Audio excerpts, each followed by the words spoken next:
Questa sera presentiamo il libro Il luogo delle trasparenze di Ligio Laco, che è qui accanto a me.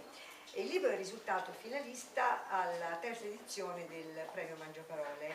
Allora, il suo romanzo, questo attuale, è un romanzo fantastico, è pieno di misteri, di esitorismo e di rivelazioni. E ricorda nelle atmosfere il suo primo romanzo, La Sfinge di Orlando, che ha sempre pubblicato con l'edizione Progetto Cultura. C'è la stessa suspense e le stesse atmosfere arcane, talvolta anche un po' oscure, sempre appunto misteriose. Il mistero è un po' il fil rouge, il leitmotiv del libro.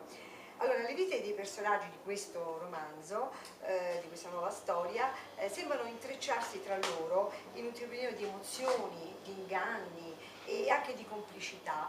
Sono uomini, donne, uniti da varie vicende. Allora, il protagonista si chiama Davide ed è un giovane uomo che ha spesso la sensazione di avere dentro di sé come un'altra vita, un'altra essenza, un altro sé, come se il suo vissuto e le sue emozioni quasi non gli appartenessero, come se fossero veramente di un'altra persona, e di ricordare quasi nei dettagli un'esistenza che talvolta non sente propria. Ora, questo è qualcosa che spesso capita alle persone, no? Ti capita di ricordare un luogo, poi magari quel luogo ti sembra di non esserci stato, di non averlo vissuto. Allora, ti vorrei chiedere qual è il fattore scatenante che porterà appunto Davide a compiere un viaggio per scoprire qualcosa di più, proprio vista questa sua incertezza, chiamiamola.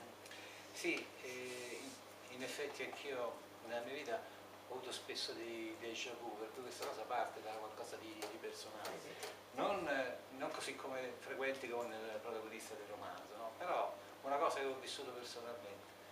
E il protagonista ritiene che questo sia un aspetto ormai normale della sua esistenza, no? Perché è abituato a conviverci, fino a quando per un caso un suo conoscente lo mette al corrente del fatto che ha trovato un testo di un libro scritto da un certo Biancastrada, che racconta a sua volta di vivere dei déjà vu, di avere delle impressioni di andare in posti che ha già frequentato e cose di questo tipo. Cioè, dov'è lo strano? Che andando a leggere il testo, i luoghi, la descrizione dei luoghi e i ricordi sono gli stessi Suoi, che vive lui lui, che vive. E da qui parte ovviamente la sua curiosità di capire perché. uno che è questo, il logo delle trasparenze, che spiega proprio un pochino che cos'è il logo. Si voltò nella sua direzione e lo fissò dentro gli occhi. Il luogo delle trasparenze, spiegò, è quello dove la vita viene vissuta comprendendone i significati profondi e gli intimi legami, dove Dio è cosciente dello spazio e del tempo che gli è proprio. Sembrò che nuovamente sorridesse più dolcemente. Il luogo esiste materialmente là dove il cielo e la terra si toccano.